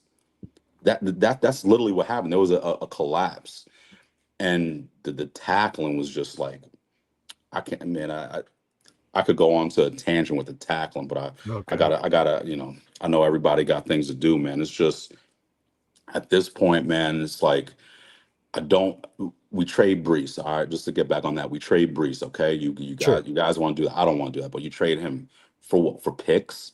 Guys, he is our pick. We traded picks and used the picks to get him, and now you want to trade him to get more picks. It's the same stuff. We're keeping on doing this cycle. Oh, we get the player with picks from other trades and other players that we had, and now we're the stuff is good, and now we're getting rid of that to get more players to come back. It's the same stuff, man. It's the same cycle. What are we doing? So we trade Brees, and now what? We got Isaiah Davis, and then who? Kenny Guanu? If we trade Brees, then it's legit. They're telling us our face this is a full on tank. All right, and at this point, man, you know, I might turn into Allen, like how Allen feasts in December. Yeah, Allen feasts in December, man. When oh it's my like, God, he does. like that's prime time, like licking the chops, tank time, man. You know, shout out to Allen. You know, we brought his name up a couple times, man. Sure. Hopefully he can make the next one, man. But that might be the road that we're heading on, man, where it's like, for what?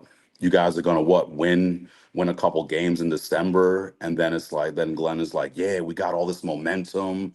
Mm-hmm. You know, we're in the right direction. You know, things clicked at the right time in the end, and this is just going to build momentum into the off season to propel us forward next season. Like that's the cliche. That's going to be the talking points, man. I already know it.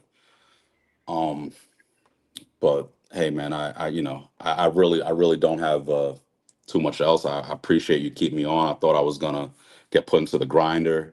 No. I literally just, you know, kind of got to work, man. to give a coffee club traffic report. Route 80 was a poop show, man. Both ways, Wow.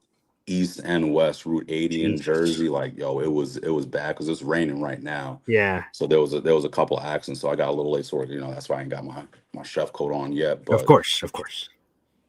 again, man, it was a pleasure. Seeing you again, seeing you, Yeah, man. your beautiful family, fiance, your kids, man, parents, all great people.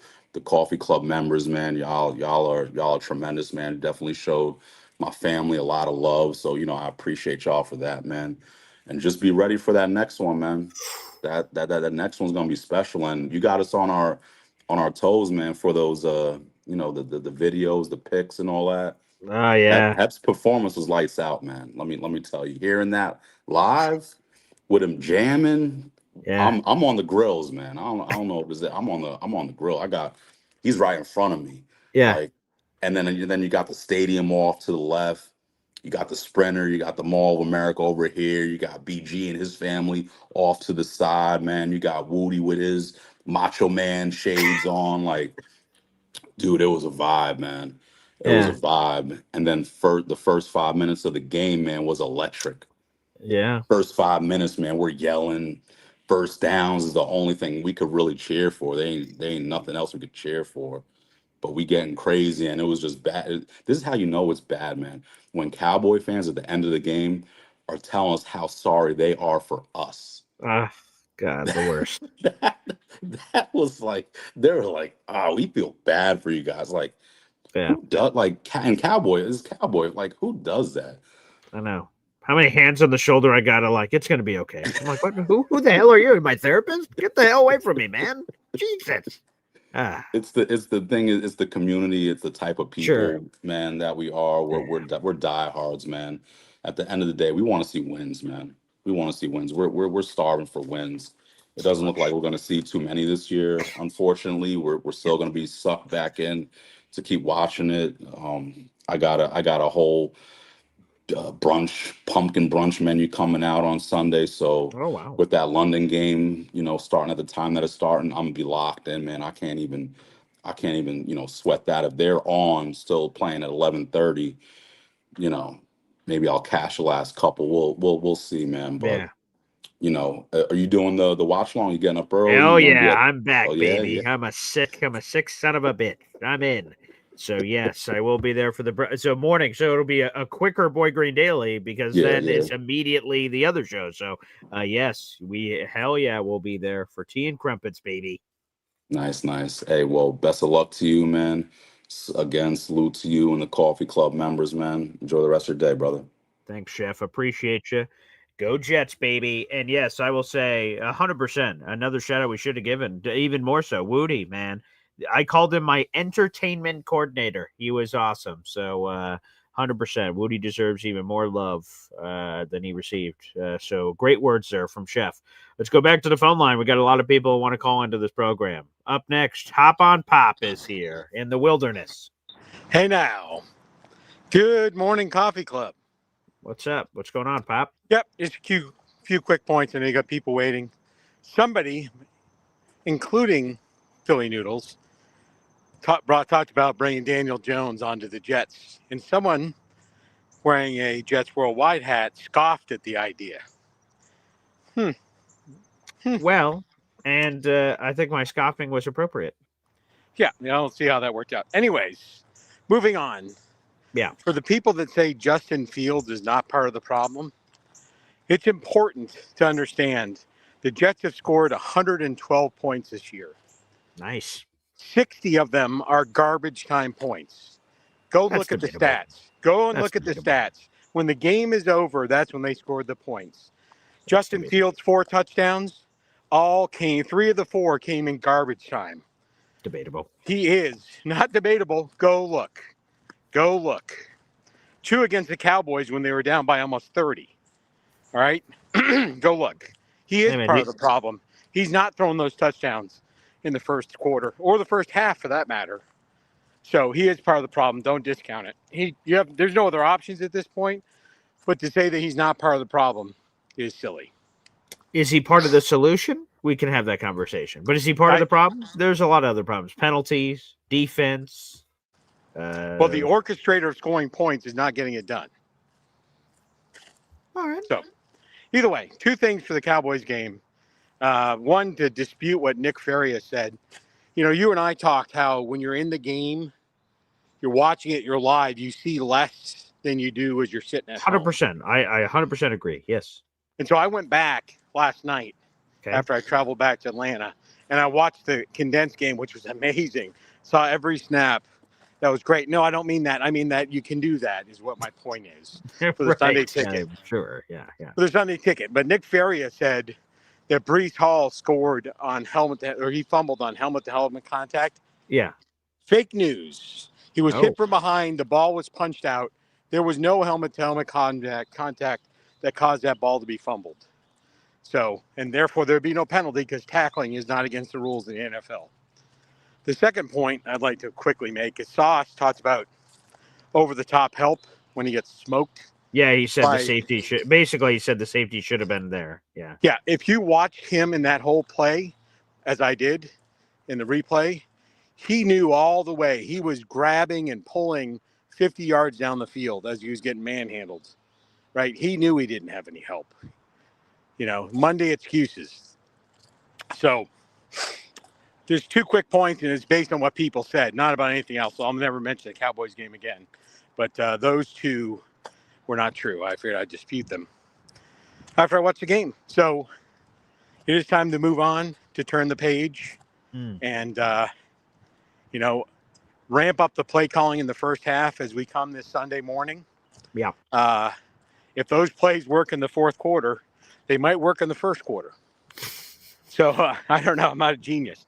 But I would like to shout out to Chef Kevin Gilbert for the amazing work that he did both Saturday night and Sunday. And I'd like to leave this with Chef Kevin Gilbert. You know, Cloverleaf Tavern sponsors Boy Green play-by-play. That could be that could be something. They could sponsor it, throw a few bucks your way. You mentioned a half a dozen times during the game. You know, after the Jets win, go to the Cloverleaf Tavern to celebrate. Or if somehow they lose, go to the Cloverleaf Tavern to commiserate. Whatever, but they could sponsor. Either way, that's a good Either point. way, they're covered. Either way, there's a good sponsor. I'll throw that out there in the universe. I'll let you go.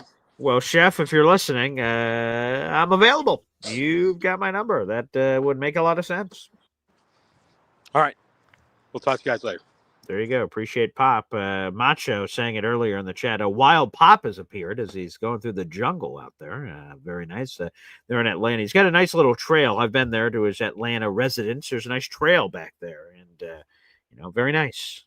Getting it in. We have 400 people in the room. Like the video, hit subscribe, people. 400 people in the room. Over 100 of those 400 are on YouTube, which we appreciate. That is the optimal way to enjoy Boy Green Daily. So make sure you guys like the video. Again, we have 65 likes, but over 100 people in the room on YouTube. YouTube people, I'm looking at you. We're making eye contact. This is getting a little weird. Hit that like button, for God's sakes, and show your support. Speaking of showing your support, JWW. Jets Worldwide, wearing the shirt, wearing the hat here, wearing the lid, as the kids say. And look at this, my Jets Worldwide companion, BJ, my brother from another mother. What's up, man? Looking fresh to death over there, man. Thanks, Snowball. Appreciate you. Shout out to Snowball, man. Snowball's he's teaching the youth. So yeah. Shout out to Chef Kev, man. Such a great dude, bro. So yeah. Hey, Chef, if you watching, you're hearing this, FedEx me that burger, dog. He knows exactly what I'm talking about. That bacon burger. If you guys have not tried that bacon burger at Cloverleaf, y'all missing out. My pop had it too, the bacon fusion burger. He had it at the meet and greet the night before, which was delicious. Yeah. So I want to talk a little bit about the whole plan and sure to fire him and blah, blah, blah. Yeah. Bro, it is such an unknown right now, again, with everything going on with the Jets right now. SNY with Connor, Bart, and Willie. Yeah. Right there after game. shell that they had and everything. Bart brought up something that I was like, man, he makes a lot of sense. He talks about a lot of the vets that were there, right? In the him, Jim Leonard, when they had that 3-game losing streak, and they would not let any player on that team start to just go down. They started going to them and keeping them down. I think that's what's missing, man. If I'm being honest with you, I really thought that Sherwood was going to be that voice in that locker room to be able to go ahead and, get hyped up to the guys. We have too many nice guys, man, and not enough of a-holes that are needed in that office or in that organization to tell John Simpson, bro, what are you doing? You're costing us game. Tony Adams, I thought you were a professional athlete. Why can't you tackle? I just don't know what the answer could be. I know that firing Aaron Glenn resets the entire wheel all over again. That's not, I just don't understand what could be done at this moment. I mean, yes, we're 0-5, but what if the Jets just out of nowhere figure it out and they just start winning? Are we still here going to say, do I think that's going to happen? I don't know, man. I really don't. Like, I hope and pray that it happens, but bro, like, there's a lot of people going against each other, and at the end of the day, man, we're all Jet fans, and hey, JETS, that's just till we die, man. It's just, I don't know, man. I mean, what's your thoughts on that? Is it that we are truly missing that veteran presence in the locker room that could potentially get us maybe there? Because like a lot of people say, we're one fumble away, we're a couple sacks away, things would be a lot different. Thoughts? Yeah, I would say in the offseason, I was a proponent of this. I always have enjoyed having veterans in the locker room, and I think those are important figures to have. Thomas Morstead, as a random example, again, obviously a guy I'm close to who's been on my show a million times, but like, he's just had high moments, low moments, and everything. And what a sounding board to have in your locker room as one random example, but throughout a locker room to have them all in there. So when Aaron Glenn brought over the age meter, beep, beep, beep, beep, beep, get your ass out, beep, beep, beep, beep, beep, get your ass out. It just seemed odd. It seemed like a strange strategy as he was going to try. I don't mind a youth movement. That should be the core of your team. Of course, you don't want a roster that's too old, but I think it always helps to have veterans around that in moments like this, when things are going down, who do you look to, especially in the locker room? There's, of course, coaches, but who do you look to in the locker room from a player perspective of like, all right, what do we do? What are we supposed to do in this scenario? Do we change what we're doing? Do we stick with the path? All these other things. So, no, that's always been an important piece of the puzzle for me, but obviously AG felt differently. So hopefully they're able to dig themselves out of it. And the veterans they have are the veterans they have. I don't anticipate any dramatic changes from that perspective throughout the rest of the season. And Big G, another thing too, right? So when Rex took over the team, he brought over a lot of those guys. Because and the only reason I'm bringing up Rex, first and foremost, I'm telling you right now, I love Rex Ryan and everything, but I don't want Rex Ryan. Sorry, Easy. Nobody's talking about what happened in Buffalo and what occurred there. So, how come AG didn't bring some of those players from Detroit over here that could have potentially been those? I mean, now Bart Scott was an amazing. Don't get it twisted. I'm not trying to essentially compare the two, but what I mean is he didn't bring any of those guys over here. What's the reasoning? Is there a reasoning for it? I don't know. People have mentioned a few things that like he tried to bring a few people from Detroit, but they didn't come. Does that say anything bad about AG or whatever? Like, one random guy. I don't know. I'd have to double check his age. I don't have it in front of me. Like there was like a Tim Patrick. There was someone else, special teamer. His name escapes me, from Detroit. There's a few guys they tried to bring over that weren't like superstars. They weren't. It wasn't like Mon-Ra St. Brown or something. But they were just sort of veteran guys that, in theory, would be able to sell and share his message to the locker room. But for whatever reason, he wasn't able to bring those guys in. So I don't know the reason why he was unable to. That I don't know. Yeah. Well, hey, BG, I appreciate you, man. Yo, thank you so much. It looks fresh and fire over there on you right now. Let's go, baby. Shout out to everybody up in the chat, but hey, at the end of the day, man, we bleed green and we were built for this shit. Jets Worldwide, JETS, Jets. Smash the like from my guy, Boy Green, daily, every single day. Peace. I'm out. It's true. There he is, Johnny Boy, joining us here on the show, and I did join Jets Worldwide, wide, very recently. That is true.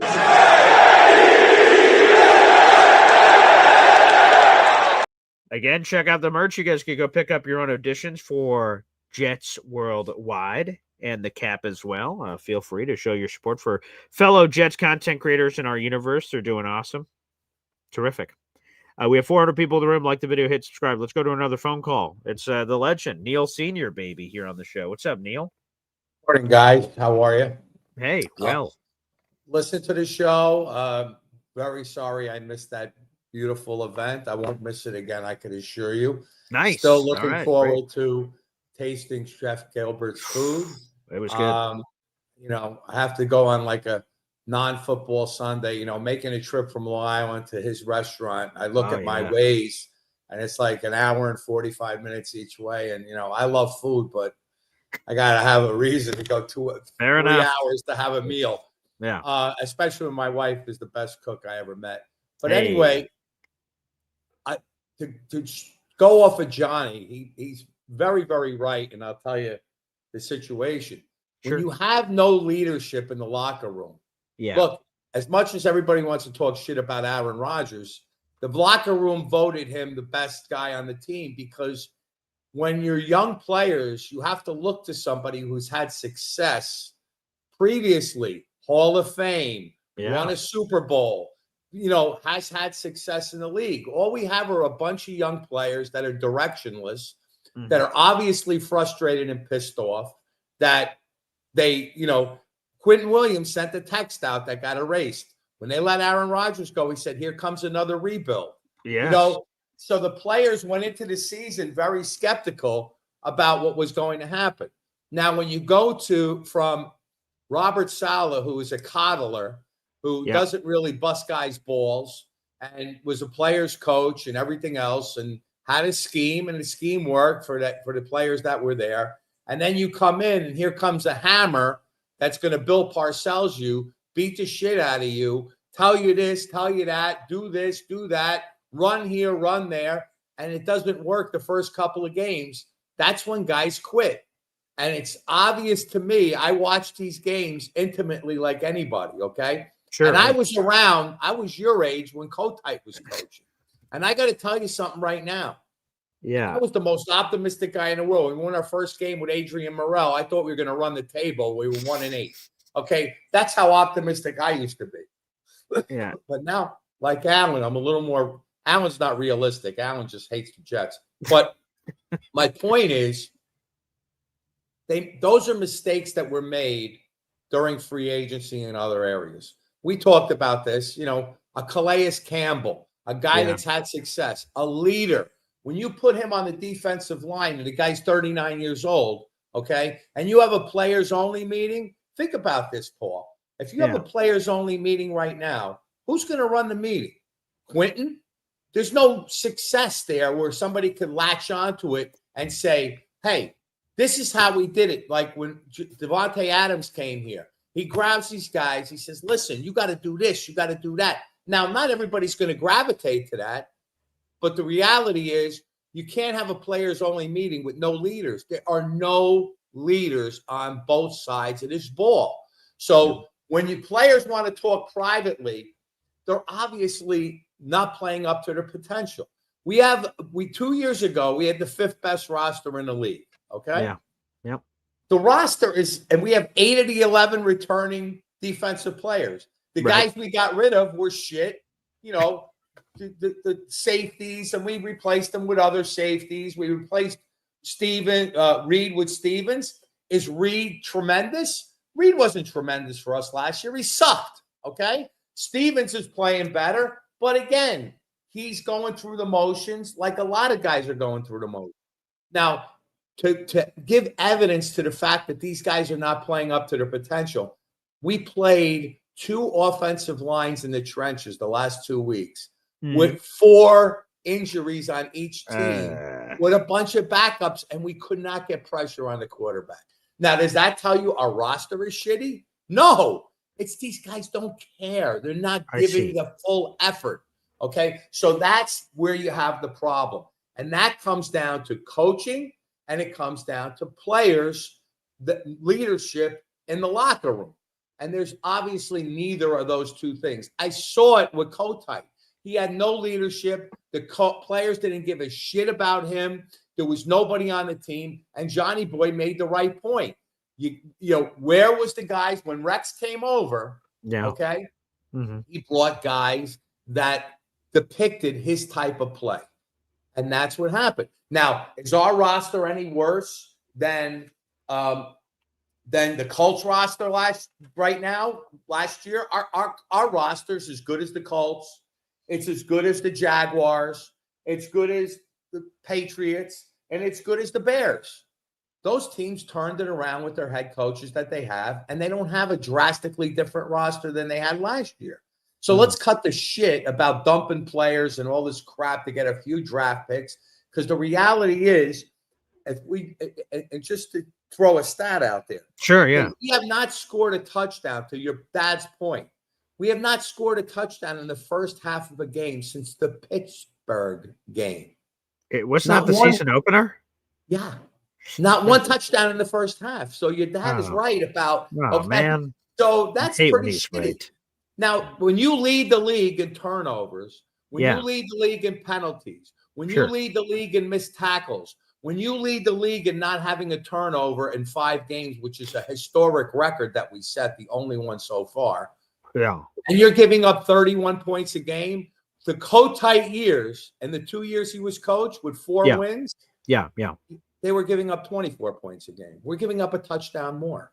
That's worse. So if this does not change, I don't care how close Indy says we are, if this happens, if that happens, we are horrible. Yeah. We are, and it's not the roster. Okay. The roster is not the problem, because when we were 1-15 with Kotite and Parcells came in, and a guy by the name of Bill Belichick was our defensive coordinator. Oh yeah, I remember that guy. I said, my God, this is going to take forever to change. My God, this is good. 3 years we're going to have to wait. And they won 9 games that year. And guess what? Their defense had the same shitty players on it that when we were 1-15. And Bill Belichick, you know what he did? He got on the field and he said, you stand here, and I'll tell you what play is going to be called on the offense in practice. And guess what? They called the play on practice on offense, and the guy was standing there, and all of a sudden the ball hit him in the chest. Holy shit.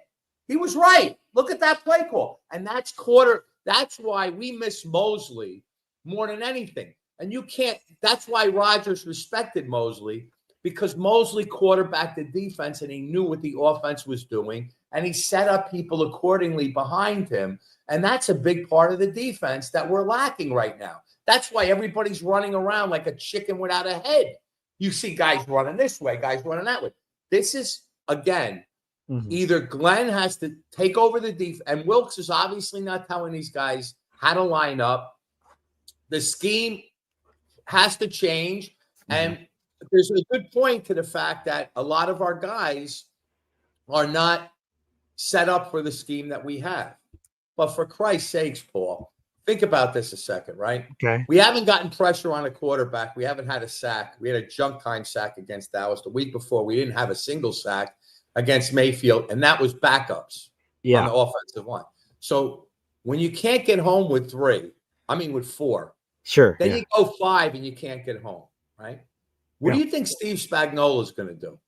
Steve Spagnuolo is going to send the entire effing defense Sure, to the blitz, 0 blitz, 5 play. Every time there's a pass play in the Jets, 0 blitz. What do you have to lose?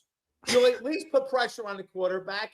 Maybe one guy comes free. He knocks the ball out of the quarterback's hand, or the quarterback makes a quick throw. Maybe the ball bounces off the back of Sauce's head, pops up in the air when he's running down the field, and somebody will catch it. You got to change it up, guys. We're doing the same shit. When I see Tony Adams walk on the field and they come out there and nobody's rallying around the ball, we don't get turnovers because when the ball's on the ground, there's no Jets around it. Yeah. You notice that? I mean, I look at other games. Yeah. I'm watching other football games, guys. Yeah. I don't know how much people pay attention to other games. And whenever I see Kansas City or these other defenses and a ball is hitting the ground, it's 6 guys around the ball. We don't have that. Okay. Yeah. So these are things, that's the key, in my opinion. And I hate to talk over you, Paul, and all that. But like no, not at all. I appreciate your I'm doing this 56 years, guys. And look, I wanted Danny Dimes. I was on Jake's show talking about him. All right, I could go 3 guys now and tell you all the things I wanted and how right I am. It's all water under the bridge. But the reality is this. Things are not going to – what I see right now happening is this. Unless things change drastically, I hope Aaron Glenn – stop up with the work. We got to get back to work. That's not what these players want to hear. Oh, Jesus Christ. Here we go. We're putting pads on. We're going to put our uniforms on. We're on the plane going to London. That's not going to make them play any harder. These are professional guys. They already have a paycheck. They don't need to get bossed around by some guy. And they look at Aaron Glenn like, oh, God, here's this has-been. He played for the Jets. He never won a Super Bowl. What has he done? Half of the players, again, this leads to questions about Aaron Glenn. And again, Johnny Boy made a great point. Okay. Nobody followed him. You know, Gardner Johnson got released. He played for Aaron Glenn, right? Yeah. That would have been a guy to bring over. There's a safety that makes turnovers. That's a guy that's a hard hitter. He's been in the league a long time. He's had success. I think he won a Super Bowl with the Eagles, didn't he? He definitely did, yeah. Okay, there's a guy you could bring into the locker room. He's not going to cost you $10 million. He knows Aaron Glenn. He knows the system, right? He's still hanging out there, too. Yeah. And he can quarterback the defense, but they're not even doing that. You know, these are all little stupid things they could be doing to change a little bit of what's going on. Show the team. So that really makes me wonder about Aaron Glenn. Why nobody followed him over? Why is not Gardner Johnson? Maybe they reached out to him and he said, no, thanks. I don't want to play with Aaron Glenn. You never know what's going on. So the reality is we're going to see what we're going to see. If this thing does not improve, and I know everybody doesn't want to hear it, it's not, we're not going to get, we're not, you know, if we win 2 games and that pretty much looks like it's a real possibility. As optimistic as I am, guys, I don't see a win on his schedule. Honestly, I don't see not until they start winning. Yeah, right. No, not until they turn the play around. Not until they get the turnovers and we see some spirited play. There's no spirit on the team. There's no go get them. There's no, you know, you see it in spurts. Quinnen Williams, the first 4 or 5 defensive, first 4 or 5 defensive possessions, we do well. But then, like you said, as soon as the fumble happens, as soon as something happens and they go, uh-oh, on the sidelines, that's when they quit. And the quitting is there. It's obvious. You watch the tape on these things. These guys are not playing. It's not the roster. That's my point. I just gave you 4 rosters. We have better rosters than those 4 teams, and they're all winning right now. That's because the players have bought into what the coaches are saying. These players on the Patriots, they are, I don't know, 5 players. Nobody in this chat can name 5 defensive players on the Patriots. I dare you. Not 5. Gonzalez, 1. Who else? Maybe 2 or 3? They don't have a better roster on defense than us. But if you watch them play, they play like their hair is on goddamn fire. And they're playing organized. They're playing well because they know and they're bought in. So my remedy, it's the same thing when they got Bill Parcells, okay? The end of the season, if we don't see improvement, Woody Johnson has got to pay anything possible to get, hopefully, Hopefully the Ravens suck the rest of the year and they sick of Harbaugh. Hopefully. I'm praying that they lose every game. If they lose every game, maybe Harbaugh, somebody's going to shake out. Andy Reid shook out of Philadelphia. And the Chiefs didn't win a Super Bowl for 50 years like us. Look at them now. And it's not because the roster's better. It's because Andy Reid is a genius and he's a great coach. There you go. Wow, what a great take from Neil. So you never know what's possible, folks. Wow, what a show. Shout out to Neil. And I saw a lot of people saying, I'm agreeing with Neil. See? Hey, people have different takes on this program, and I respect it. Had stats. He had stuff ready. Again, this is a show by the people for the people. We appreciate you. I want to thank everybody for tuning in this morning. Thank you. We'll be back on live in about 90 minutes talking all things NFL with PFF NFL analyst Dalt Weissman. So you guys can continue your Jets questions there if you'd like here on the YouTube channel. Again, like the video, hit subscribe, and we will see y'all next time here on the channel. Take care.